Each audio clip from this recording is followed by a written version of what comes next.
샬롬. 예. 다시 조금 더 적극적으로 해볼까요? 손 흔들면서 샬롬. 샬롬. 예, 샬롬. 좀 어색하신 분들 계시죠? 눈길을 어디다 둬야 될지. 예. 자, 오랜만에 허연희 집사님 오셨네요. 예, 우리 격려의 박수 좀 해주십시오.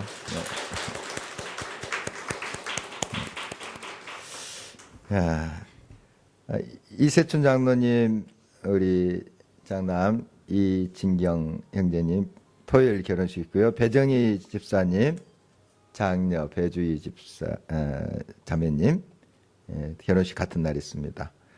또 노래교실이 다음 주부터 시작합니다. 월요일에 또 광고 드립니다. 제가 청년 때 다녔던 이제 교회에 그 방 장로님이 계셨어요.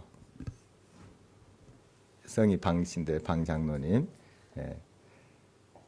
근데 이분이 그 간증을 한번 하셨어요. 간증을 하셨는데 그 간증을 하신 다음에 또 다음에 저랑 개인적으로 만났을 때 똑같은 간증을 또 하셨어요. 한 3번 들었던 것 같아요. 제가 거기 있는 동안.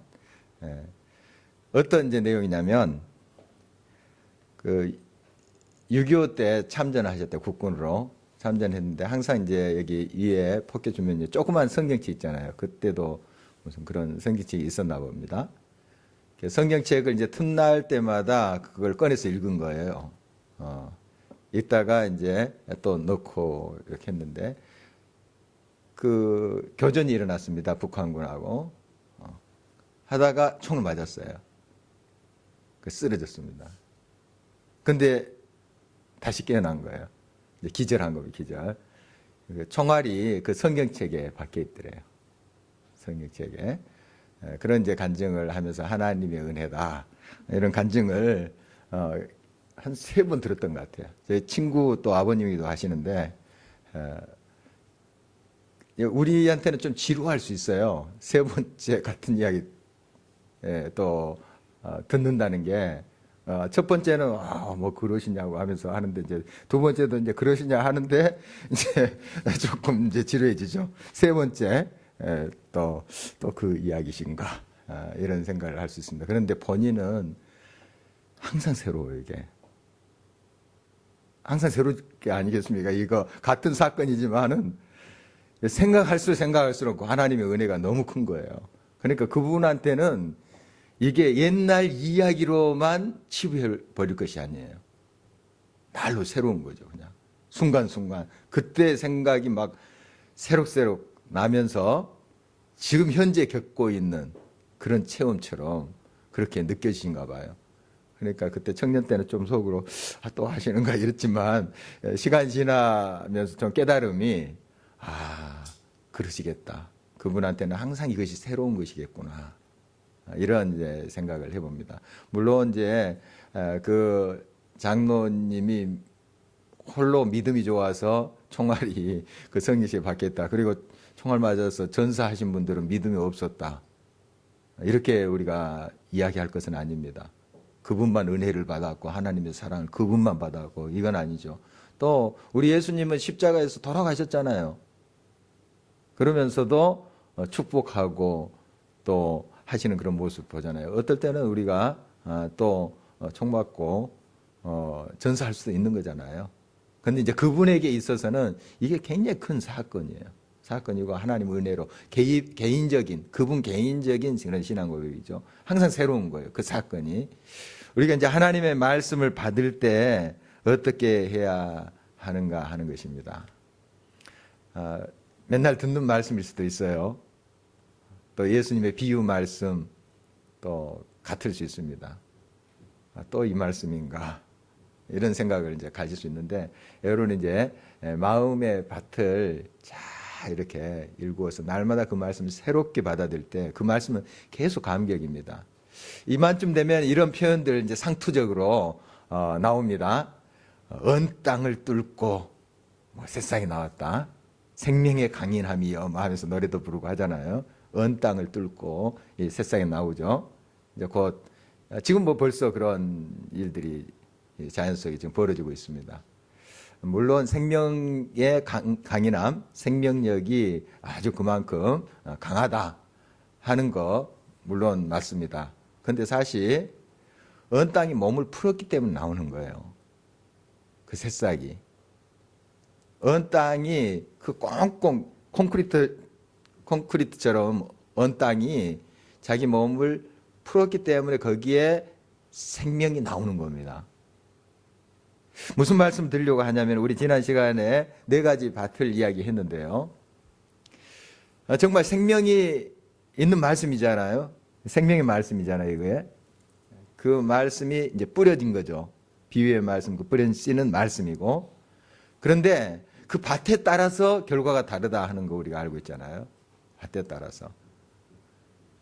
우리가 어떤 밭을 일구느냐 하는 게 참 중요합니다. 우리의 마음의 밭을 일구고 꼼꼼한 콘크리트 같은 그런 마음을 녹일 때 생명을 뚫고 나와서 꽃을 피우고 열매를 맺는다 하는 것이죠.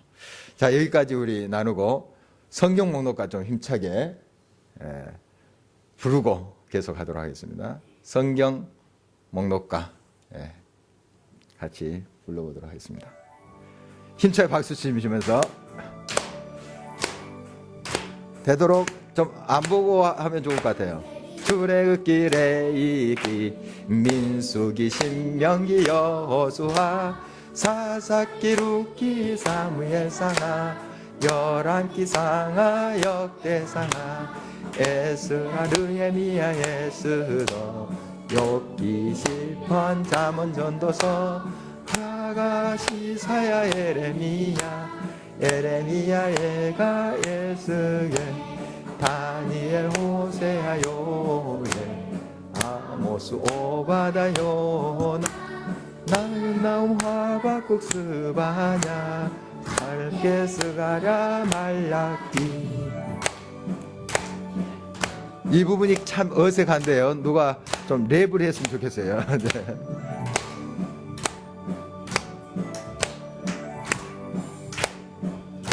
마태, 마가, 누가, 요한, 사도행전, 로마서, 고린도, 전후, 갈라디아서, 에베소서, 빌립보서, 골로새, 데살로니가, 전후서, 디모데, 전후, 디도서, 야고보, 야드로, 전후, 요한 1, 2, 3, 요한계시록 구약 39권에다 신약 27권으로 성경은 66권이다. 박수. 근데 목소리가 이렇게 긴 말이에요. 자신 있게 좀 해보시지. 예. 되도록 이렇게 안 보고 해보는 연습을 하십시오. 그럼 좀 틀리시더라도 조금씩 이렇게 암기가 될 것입니다. 그래서 우리 이거 다 떼면 저 끄고 한번 부를 거예요. 소리만 나오게 해가지고. 자, 지난 시간에 우리 이제 밭에 대한 말씀을 나눴습니다.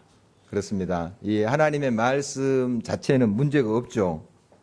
말씀 그 자체 생명의 말씀이고 천지를 창조하신 말씀이고 능력의 말씀이고 지금도 우리의 삶을 새롭게 하는 말씀이에요. 치유하시고 지혜 주시고 비전을 보여주시고 하는 말씀이잖아요. 이 말씀이 육신이 돼서 이 땅에 오신 분을 우리는 누구라고 불러요? 예수님을 부르고 그 말씀 그 자신은 하나님과 함께 계셨는데 그 말씀이 곧 누구라고 말씀하십니까? 하나님이시라. 요한복음 1장 1절 말씀이에요. 그 말씀이 또 하나님이시라. 그러니까 우리가 하나님과 함께 한다는 것은 말씀과 함께 한다는 그런 뜻입니다. 하나님 말씀이 내 안에 충만히 계시다는 건 하나님의 영으로 내가 충만하다는 뜻이에요. 같은 말입니다. 그러니까 이 놀라운 말씀이 내게 왔어요. 내 마음의 밭에 뿌려졌어요. 그런데 말씀에는 문제가 없거든요. 무엇이 문제겠어요? 밭이 문제입니다. 밭이. 그러니까 내가 스스로 몸을 풀어야 됩니다. 옥토가 돼야 돼요. 그래야지 싹을 틔우고 꽃을 피우게 되는 것이죠. 그래서 날마다 우리의 마음의 밭을 일구는 게 참 중요해요. 나도 모르게 굳어져 버리거든요. 또 돌멩이가 굴러와요. 내가 일부러 가지고 오지 않아도. 또 나도 모르게 가시 덩굴이 휩싸입니다. 그러니까 항상 살펴야 돼요. 그 마음을 걷어내고 자꾸 내 마음에 죄악이 발견되거든 고백하고 이렇게 해서 옥토를 만들어 보십시오. 여러분의 꽁꽁한 땅을 일구는 겁니다. 녹이는 거예요. 그 엄마가 몸을 푼다 하는 표현 있잖아요. 몸을 푼다. 몸 풀어야 돼요. 그러면 이제 아이가 탄생이 되겠죠. 몸을 풀어야 된다는 거예요. 그러니까 우리의 마음의 밭을 일구고 그렇게 부드럽게 해야 됩니다. 그때 하나님의 말씀이 떨어지면 기적이 일어날 수밖에 없는 거죠. 30배, 60배, 100배의 결실을 얻을 수 있다는 뜻이죠. 그러니까 항상 우리가 하나님 막 원망하고 하나님 왜 이렇습니까? 우리가 그러는데 사실 문제는 누구한테 있는 거예요? 우리한테 있는 거예요. 나한테 있는 거예요. 나한테 있는 거예요. 내가 막 꽁꽁 먼 땅을 가지고 있으면서 뭐 싹이 안 나온다고 뭐 때가 됐는데 안 나온다고 이렇게 우리가 불평하고 있거든요. 그런데 사실 우리에게 문제가 있어요. 물론 시인이 이제 뭐 하나님 왜 안 들어주십니까? 왜 잠잠하십니까? 이런 표현들을 해요. 오늘 본문 말씀에도 보면 그런 표현이 있습니다. 자, 49절 다시 한번 볼까요? 49절 한 목소리 읽습니다. 주의 종에게 하신 말씀을 기억하소서. 주께서 내게 소망을 가지게 하셨나이다. 주의 종에게 하신 약속, 말씀을 기억하소서. 이렇게 이제 신이 말하고 있잖아요. 그런데 하나님이 잊어버리셨나요? 하나님은 결코 잊지 아니하십니다. 결코 잊지 아니하세요. 약속을 시건하지 않으십니다. 그냥 말씀을 먹어버린다는 그런 뜻이니까 잊지 않는다. 시건치 아니하신다. 꼭 하신 말씀을 기억하고 꼭 지키시는 분이세요. 그런데 왜 기억하소서, 왜 잊으셨나이까 이런 뜻 아닙니까? 기억하소서 이렇게 부르짖는 건가요? 사실 시인이 그렇게 못 느끼고 있기 때문에 하나님이 지금도 듣고 계시고 기억하고 계시고 한다는 사실을 확실히 못 믿기 때문에 이런 표현을 한 거예요. 또 여호와여 깨소서 깨소서 뭐 이런 표현도 있습니다. 시편 보면 하나님이 주무신가요? 잠들어 계신가요? 아니에요. 졸지도 주무시지도 않으세요. 항상 우리를 보고 우리를 살피고 계시는 분이에요. 근데 이제 우리가 그렇게 표현을 하죠. 여호와여 왜 잠잠하십니까? 주무십니까? 이런 표현을 하죠. 깨소서, 깨소서.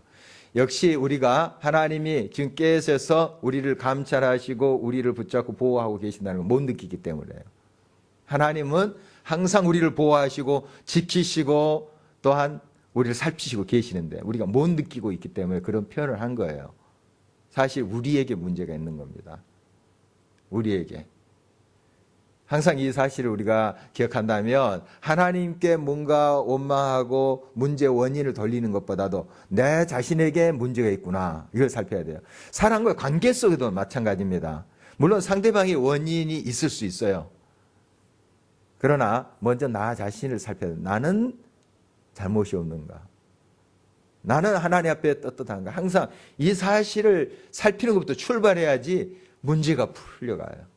물론 상대방도 잘못했죠. 하나님은 완벽하신 분이니까 우리가 따질 것은 없지만 상대방도 잘못한 거 따질 수 있어요. 그러나 우리가 하나님과 관계 속에서 우리 인간관계에 지혜를 얻을 수 있어야 돼요. 먼저 나를 살피자는 거예요. 먼저 상대방부터 살피면 문제가 안 풀립니다. 물론 상대방 문제 있어요. 잘못한 거 있습니다. 객관적으로도. 그러나 나부터 풀어야 돼요. 그래야지 문제가 해결됩니다. 나부터 옥토밭이 되는 거예요. 넉넉한 마음이 되는 겁니다. 여러분이 넉넉한 마음을 가지면 같은 잘못을 했더라도 그게 용납이 돼요. 그런데 같은 잘못을 했는데 내 마음이 지금 뒤틀려 있어요. 예. 아주 속이 좁아 있어요. 그러면 막 화납니다. 그것 때문에 막 상처 입어요. 물론 상대방이 잘했다는 건 아니에요. 그걸 따지기 전에 내 마음이 어떠냐 하는 걸 먼저 살피라는 것이 하나님께서 도전하시는 지혜인 것이죠. 그래서 항상 우리의 마음 밭이 어떠느냐 하는 게 참 중요합니다. 그러면 정말 이때까지 용서치 못할 그런 사람조차도 용납이 돼요. 마음이 넓어졌으니까. 여러분 기분 좋은 일이 생겼다 해보십시다. 뭐 하나 여러분 자녀가 잘못했어요. 그게 용납이 됩니다. 기분 좋거든 지금. 그런데 기분 나쁜 일이 있어요. 옆집 영자 엄마랑 대판 싸우고 왔어요. 그런데 아들이 그냥 눈에 거슬린 짓을 해요. 뭐야 하고 이제 화풀이를 거기다 하는 거예요. 속이 이렇게 조금 하게 됐거든요. 그러니까 같은 잘못을 해도 그냥 발끈한다고요. 그러지 않습니까? 그러니까 물론 상대방의 잘못이 있어요. 그건 또 우리가 풀어가야 될 문제입니다. 뭐 설득을 한다든지 또 꾸짖는다든지 이제 해야 될 일인데 먼저 해야 될 것은 내 마음을 항상 살피는 거예요. 내 마음을 넓히는 겁니다. 하나님 말씀 우리가 받을 때 그런 마음으로 그런 마음의 밭으로 받을 때 그 말씀이 생명이잖아요. 능력이에요. 그래서 여러분의 삶을 고치고 새롭게 하고 또 보이게 하세요. 비전을 주시고 꿈을 주시고 소망을 주시고 하는 걸 발견하게 돼요. 그런 마음으로 항상 우리가 말씀 앞에 서야 되겠습니다. 그리고 오늘 계속해서 보면 하나님의 말씀에 대한 고백을 계속 시인이 하고 있습니다. 50절 말씀 다시 한번 읽어볼까요? 같이 읽겠습니다. 이 말씀은 나의 고난 중에 이로라. 주의 말씀이 나를 살리셨기 때문이니이다.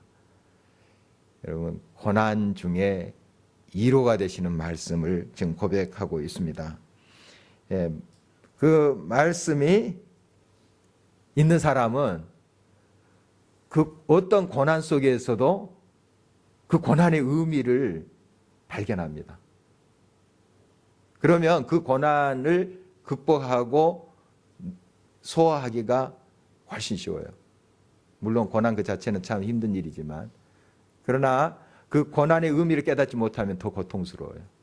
힘들어요. 절망합니다. 여러분 항상 말씀이 있는 사람은 그 모든 고난의 의미를 깨닫습니다. 넉넉히 하나님의 지혜가 그렇게 깨닫게 하시는 것이죠. 그래서 고난 중에 이로라 이렇게 고백하고 있습니다. 그 고난 자체보다도 고난 중에 이로 이것이 더 큰 거예요. 사실은 큰 게 올 때 작은 것은 굉장히 힘을 잃어버립니다. 그러니까 고난보다 더 큰 하나님의 은혜를 내가 경험한다는 거 얼마나 중요한지 몰라요. 고난 그 자체가 어려웠지만 그것을 능히 넘을 수 있는 하나님의 이로가 내게 말씀 속에 있다는 거예요. 그러니까 풍랑 힘들어요. 그러나 그 풍랑을 타는 사람이 있어요. 그게 이제 하나님의 은혜와 능력, 그 말씀을 힘입어 사는 자의 삶의 모습이에요. 다른 사람은 그 풍랑 앞에서 막 절망하고 곤두박질치고 하는데 그 하나님의 이로와 하나님의 은혜를 경험하는 사람은 그 풍랑을 타요. 탑니다. 같은 풍랑인데. 이게 말씀의 능력이에요. 여러분의 삶 속에 이러한 말씀의 능력이 가득하시기를 간절히 바랍니다. 그런데 교만한 자들은 정반대예요. 정반대로 51절 같이 한번 보겠습니다. 교만한 자들이 나를 심히 조롱하였어도 나는 주의 법을 떠나지 아니하였나이다. 이 교만한 자들의 모습이 계속 이제 그려지고 있는데요. 53절 한번 볼까요? 같이 읽겠습니다. 주의 율법을 버린 악인들로 말미암아 내가 맹렬한 분노에 사로잡혔나이다. 여기 악인 51절에 교만한 자 같은 말이에요. 성경에서 이 교만한 자가 악인이라고 말합니다. 이제 또 의인이라는 사람은 겸손한 자를 말합니다. 겸손한 자. 어떤 게 겸손할까요? 하나님 앞에 나의 나됨을 인정하는 거죠.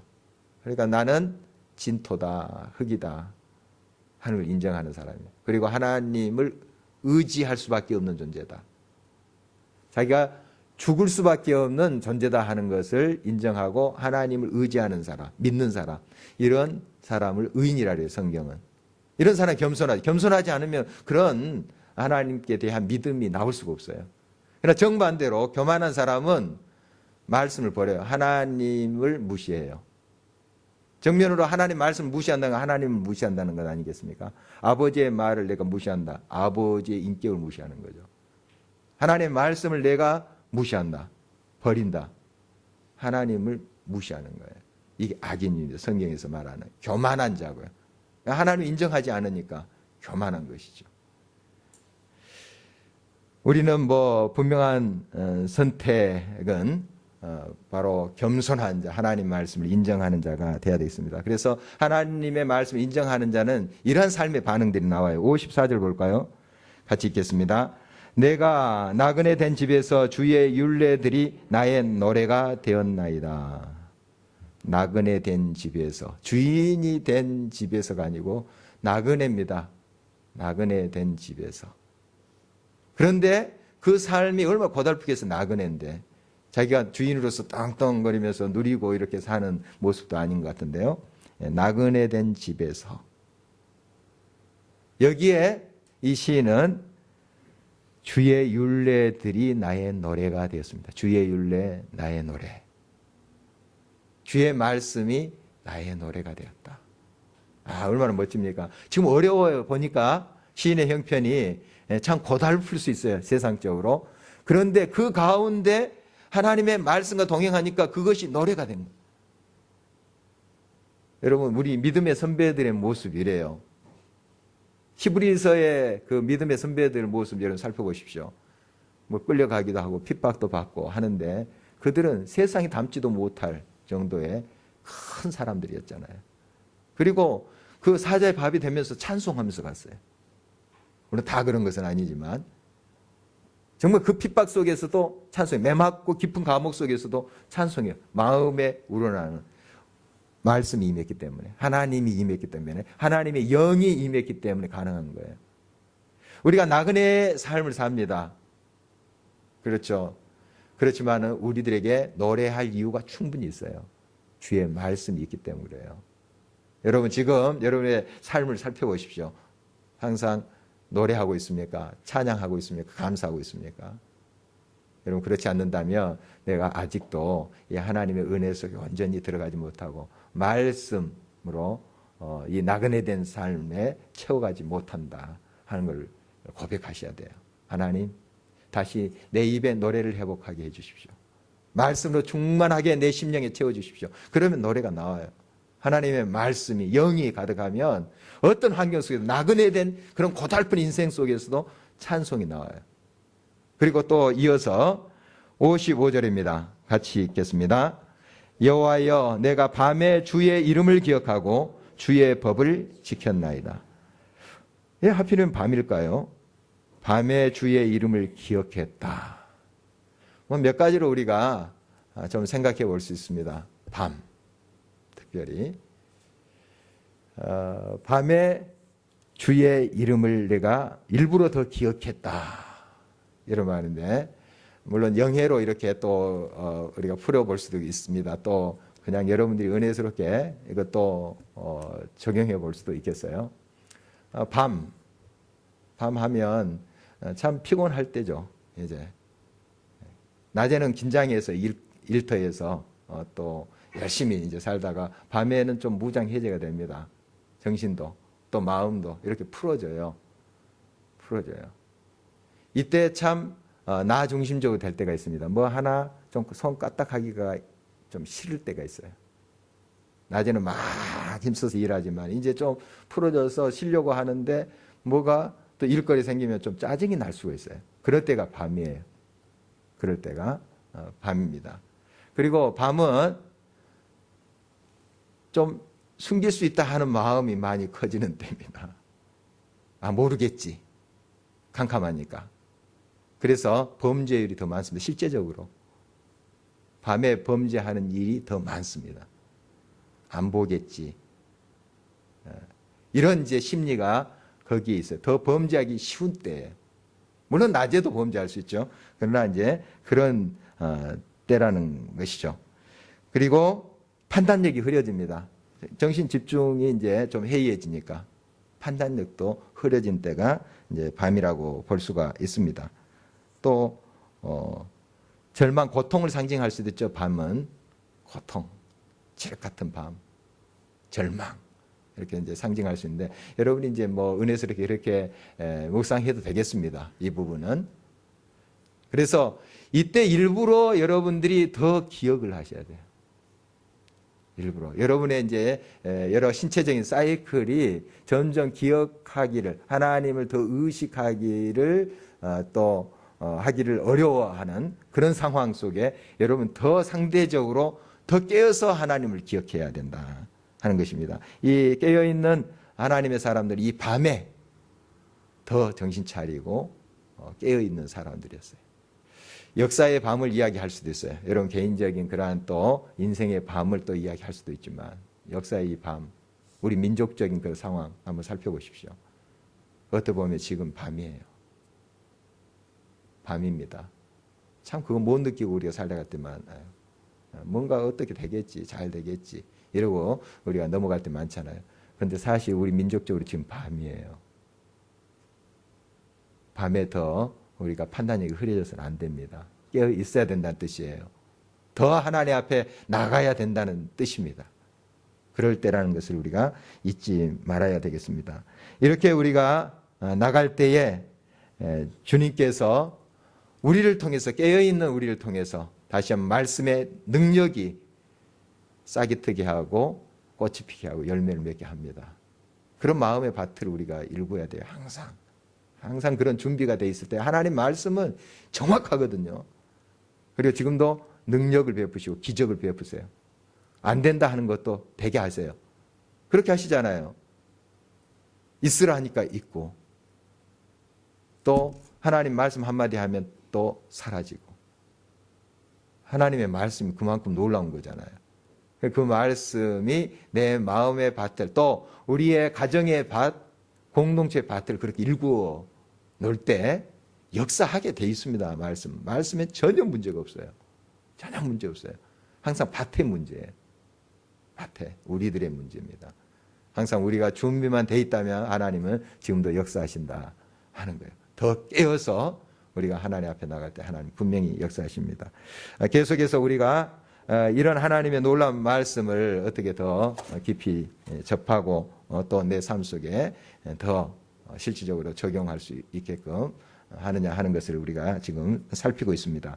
자, 다시 한번 정리를 하자면요. 8골격에 대해서 이제 오늘 마지막 시간인데요. 그동안 살폈습니다. 구약 4골격, 신약 4골격인데 이제 교과서 보지 않고 한번 알아맞혀 보십시오. 자, 구약부터 해보겠습니다. 구약 첫 번째 뭐가 있었어요? 첫째 골격 율법서, 모세오경, 장세기, 출애굽기, 레위기, 민수기, 신명기, 율법서. 그 다음에 역사서. 역사서죠. 몇 권입니까? 역사서. 이거 수능이 안 나옵니다. 몰라도 천국 가요. 17권. 17권. 그렇죠? 해서 합계 22권. 그 다음에 시가서 5권. 시가서 5권. 그 다음에 예언서 17권. 5권, 17권, 5권, 17권. 이런 구조로 되어 있습니다. 외우기 쉽죠? 아주 중요한 것은 아닙니다만 그래도 좀 뼈대를 아는 게 참 여러분 도움이 될 거예요. 그리고 나중에 또 반복이 돼요. 여러분 잊어버리세요. 잊어버리시고 그 정도로 구조가 됐다. 율법서, 역사서, 시가서, 예언서, 이런 구조가 되어 있습니다. 그 다음에 신약, 먼저 복음서, 사복음서, 그 다음에 역사서, 사도행전 하나입니다. 그 다음에 서신서, 그리고 예언서. 그래서 총 8골격 우리가 이렇게 살펴봤죠. 8골격. 그런 이제 모습으로 돼 있다. 오늘은 이제 신약의 예언서 요한계시록이죠. 요한계시록. 살펴보도록 하겠습니다. 자, 시작이 있으면 뭐가 있나요? 끝이 있습니다. 시작이 있는 건 다 끝이 있는 거예요. 태초에 하나님이 천지를 창조해서 시작이죠. 비기닝. 시작이 있으면 end가 있어요. the end가 있어요. 끝이 있어요. 반드시 앞으로 역사의 끝이 있습니다. 시작이 있듯이 끝이 있는 거예요. 영원이라는 것은 시작과 끝이 없는 거죠. 그러나 우리 역사라는 것은, 이 땅의 역사라는 것은 시작과 끝이 있는 거예요. 그러니까 이 세상이 하나님의 말씀으로 창조됐다 하면 반드시, 언젠지는 모르겠어요, 우리가. 언젠지는 모르지만 반드시 끝이 와요. 반드시. 그것을 우리가 늘 기억해야 됩니다. 그런데 오늘 아침에도 같이 새벽기도 때 묵상한 말씀, 누가복음 17장에 종말에 대해서 말씀하시잖아요. 맨날 몇 시에 예수님이 오신다, 이렇게 하면 참 좋겠어요. 올해 12월 21일 12시, 자정 12시 예수님 온다 하면 참 좋겠어요. 그러면 지금부터 굉장히 우리 선해질 것입니다. 경건해질 거예요. 사랑하게 될 거예요. 막 찾아가서 막 형제님, 자매님 하면서 섬기기도 하고, 그렇게 꼴보기 싫었던 이제 남편도 이제 섬기게 되고, 또 마누라도 또 정말 고생했다고 빈말이라도 또 하게 되고, 아마 분위기 굉장히 좋아질걸요. 이제 10개월밖에 안 남았잖아요.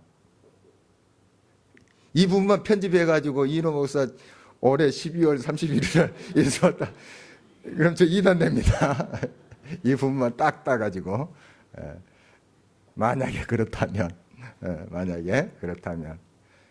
굉장히 선해질 거예요. 굉장히 표정도 굉장히 그냥 포근해지고, 얼마나 노력을 하겠어요.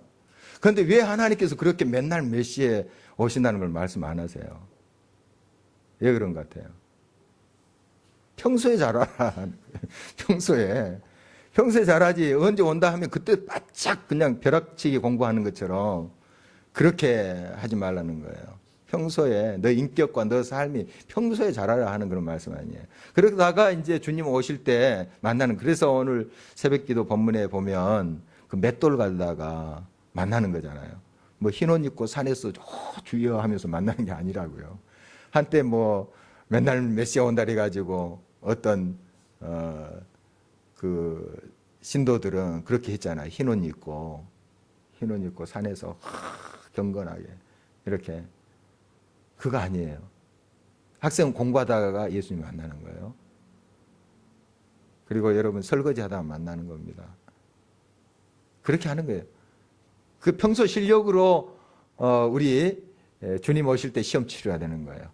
벼락치기로는 안 됩니다. 벼락치기로. 알아보죠. 하나님은 야, 벼락치기다 이거. 다 알아봐요. 뭐 우리 10년까지 깨뜨려 보신 분인데, 그런 척. 바짝. 그게 아니고요. 우리의 삶 속에 어떤 인품으로, 어떤 성격으로, 어떤 마음가짐으로 사느냐, 그 실력 가지고 주님 만나는 거예요. 그래서 항상 우리가 준비하고 있어야 된다 하는 겁니다. 이 날, 심판의 날은 최악의 날이 될 수 있고, 여러분 이제 이 교재에 보면 최고의 날도 될 수 있다, 이렇게 표현을 하는데, 어떤 사람에게 최고의 날일까요? 이 심판의 날, 예수님의 재림의 날은? 예? 예. 평소에 잘한 사람. 예. 예수님을 잘 믿고 예수님의 뜻대로 이렇게 사는 사람이겠죠. 여러분과 같은 이제 분들이겠죠. 여러분 그 심판날 두렵지 않죠? 두려우신가요 혹시? 예수님의 재림의 날. 그런데 죄 짓고 용서 않고 부글부글 끓는 마음을 가지고 있는 사람은 그 심판날이 막 두려운 거예요. 그렇습니다. 이렇게 이제 비유를 제가 많이 하잖아요. 이제 방학이 끝나서 학생들을 이제 개학했더라고요. 요즘도 숙제 내준지 모르겠어요. 방학 숙제. 숙제해 간 학생은 숙제 검사, 개학날 안 두렵습니다. 빨리 검사했으면 이래요. 근데 저도 경험이 있거든요. 숙제 안 해가지고. 오늘 좀 선생님이 깜빡 잊고 넘어갔으면 하는 꼭 검사를 해요. 그날. 얼마나 두렵습니까? 숙제 안 해가면. 그래서 손바닥도 맞고 그런 적이 있는데. 예. 여러분 보니까 다 숙제 잘 해간 사람들 같아요. 보니까. 여러분 심판날 우리가 예수 그리스도 안에 있을 때는 두려움 없어요. 숙제한 사람들이에요. 물론 우리가 완벽하지 않죠. 우리도 때로는 실수도 하고 하지만 정말 그것을 늘 발견하고 하나님께 고백하잖아요. 이렇게 가는 거예요. 그리고 나의 부족함을 알고 하나님의 은혜와 사랑을 늘 고백하고 나가는 그 삶 자체, 그렇게 하나님 인정하는 것, 하나님 믿고 의지하는 것을 의로 여기셨다는 거예요. 그게 구원이에요. 그게 구원. 우리가 완벽해서가 아니고, 완벽하다고 스스로 생각하는 사람은 숙제 안 한 사람이에요. 그게 교만이거든요. 그게 자기 의를 내세우는 거고, 나는 완벽해. 이거. 그런데 나의 부족함을 알고 그 부족한 거 그래도 뭐 하나님 다 알아주시고 용서해 주니까 나 마음대로 살래.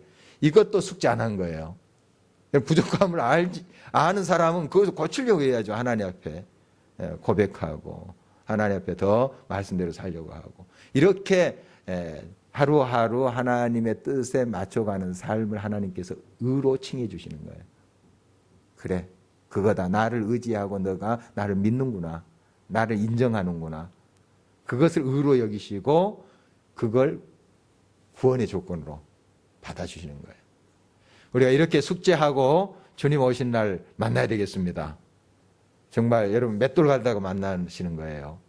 그냥 흰 옷 입고 만나는 것이 아니고 여러분 일상 삶 속에서 여러분의 일을 하시다가 만나는 거예요. 항상 그렇게 준비된 우리가 돼야 되겠습니다. 이제 계시록의 구조를 보면 이제 1장에서 3장까지 뒤섞인 소식, 이렇게 뒤섞인 소식이라 표현한 것은 기쁜 소식도 있고 또 안 좋은 그런 책망받는 그런 교회도 있었어요. 그래서 이제 서로 섞여져 있다 이런 뜻입니다. 섞인 기쁜 소식도 있고 어떤 교회에는 나쁜 소식도 있고, 그래서 7교회 이야기가 나옵니다. 그 유명한 7교회 이야기가 나오는데 어떤 교회는 칭찬받아요. 빌라델피아 교회 뭐 이런 교회들은 이제 비교적 선문화 교회나 이런 교회들은 칭찬을 받는데, 특히 라오디게아 교회 책망만 받습니다. 뜨뜻하든지 뜨겁든지 차갑든지 하라. 미지근하여 내가 역겨워서 토에 내치리라. 뭐 이런 심판의 말씀을 받게 됩니다. 이런 이제 내용들이 있고요. 많은 부분 이제 심판에 대한 메시지가 나옵니다. 심판 4장부터 쭉 나오는데 여기에는 이제 대환란이 있어요. 그리고 막 계속 환란이 이렇게 폭죽 터지듯이 이렇게 터져가는 그런 모습입니다. 7 봉인이 하나씩 뜯어져요. 그러면서 막 재앙이 임합니다. 그 다음에 다 끝난 줄 알았는데 또 이어서 7 나팔의 재앙이 하나하나 또 불면서 그렇게 재앙이 나오고요. 또 7 대접의 재앙이 나옵니다. 얼마나 무서운지 몰라요. 얼마나 무서운지 모릅니다. 앞으로 이날 분명히 옵니다. 언제인지는 모르겠어요. 언제인지는 모릅니다. 그러나 징조가 있어요. 징조. 이 사인이 있다는 것은 뭡니까? 실체가 있다는 것이에요. 징조가 있다는 것은 어딘가 실체가 있어요. 좀 뭔가 그 효화산에 지금 연기가 이제 피어올랐어요. 활화산이 되는 거지. 그동안 이제 쉬고 있었던 화산인데 연기가 갑자기 어느 순간에 피어오르고 있어요. 사인이 온 거예요. 그러면은 이제 터질 이제 준비를 하고 있는 거지, 화산이. 피해야 되죠, 이제. 그러니까 사인이 있다는 것은 실체가 있어요. 지금 사인들이 얼마나 많은지 몰라요. 계속. 언제인지는 모르는데 언제 터질지는 몰라요. 그날 그 시는 우리 몰라요. 그러나 사인들은 있어요. 사인들이 더 심화될 때 뭔가 실체가 더 가까이 왔다는 걸 우리가 빨리 깨달아야 돼요. 끝이 오는 겁니다. 끝이 오는 거예요. 그러나 준비가 안 된 사람은 그날 준비할 수, 그 시간에 이제 정신 차려서 준비할 수가 없어요. 평소에 기름 준비를 해 있어야지 딱 닥치는데 그때는 이제 준비할 그런 시간적 여유가 없어요. 그래서 우리가 평소에 우리 자신 늘 겸손하게 비우고 하나님 말씀을 채워갈 이유가 있죠. 그 다음에 이제 결국 회복하십니다. 하나님께서 회복하세요. 그게 이제 새 하늘과 새 땅에 대한 비전이죠. 그것을 이제 마지막 좋은 소식으로 말씀을 맺게 되는데요. 이렇게 하나님의 나라 또 7가지 새로운 것들을 이렇게 보여주세요. 그래서 7이라는 숫자가 많이 나와요. 요한계시록에 완전 숫자죠. 완전 숫자. 그래서 완벽하게 하나님의 나라를 이루어 가시는 그것을 보게 됩니다. 그런데 한 가지 이 재앙의 날에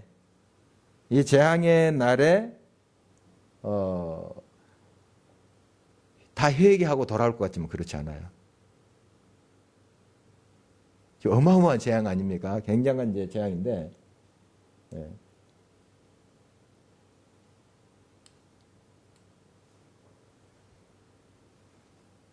저렇게 얻어맞고 저런 재앙을 눈앞에 봐도 사람의 마음이 얼마나 완악한지요. 회개치 않는 사람들이 있었어요. 더 많아요. 회개한 사람보다. 물론 회개한 사람이 있어요. 있는데 저런 재앙을 당하고 저런 매를 맞고도 안 돌아온 사람이 더 많아요.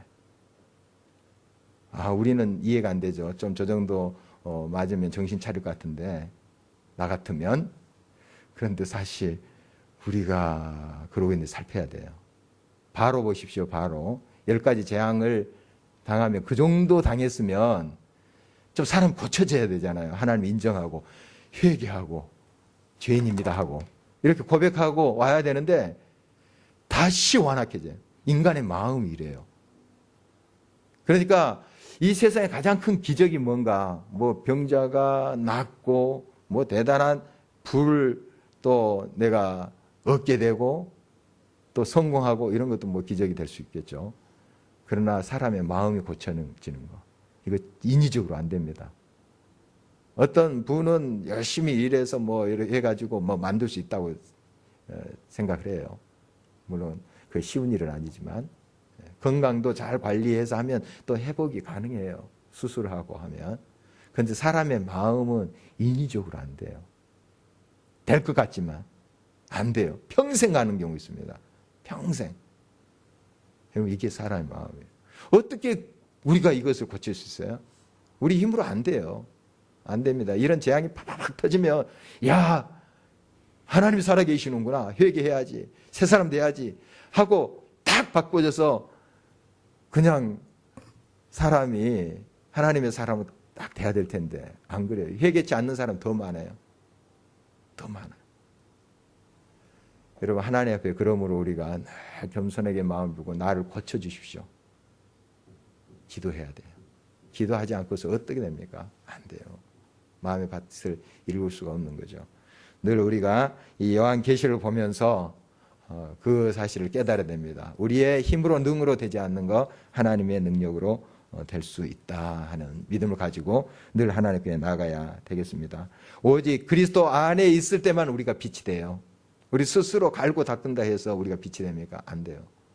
그러나 태양 앞에 달이 있으면 빛이 되잖아요. 그와 같은 원리죠.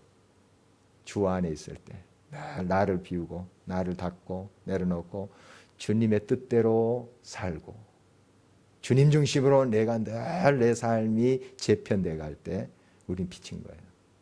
빛이 되는 거예요. 그게 심령이 변화되는 거예요. 이렇게 우리가 마음의 밭을 일구을 때 정말 우리를 통해서 하나님의 영광빛이 증거될 것입니다. 자, 성경의 시작과 끝을 한 번 더 정리하고 오늘 말씀을 맺도록 하겠습니다. 성경을 우리에게 주신 목적이 뭘까요?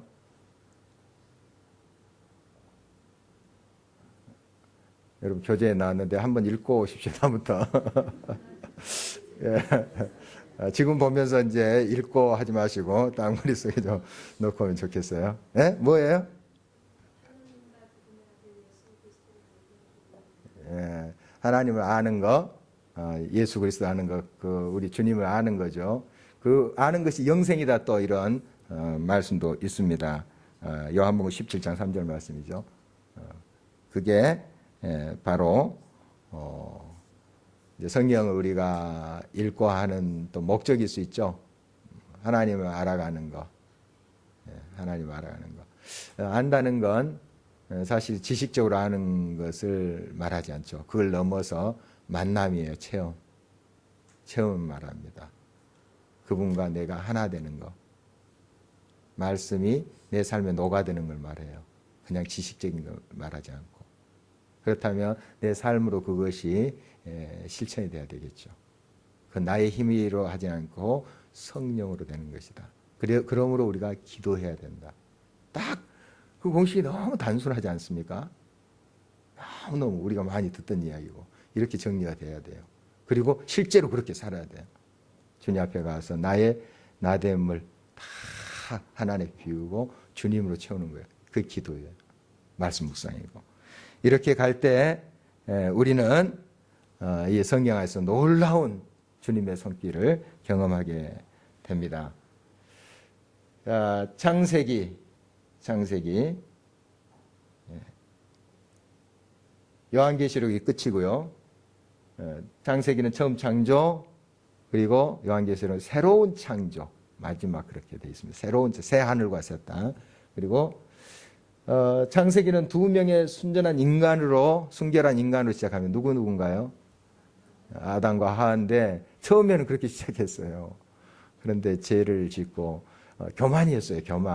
교만이 이제 커져서 죄가 되어버리죠. 죄악이.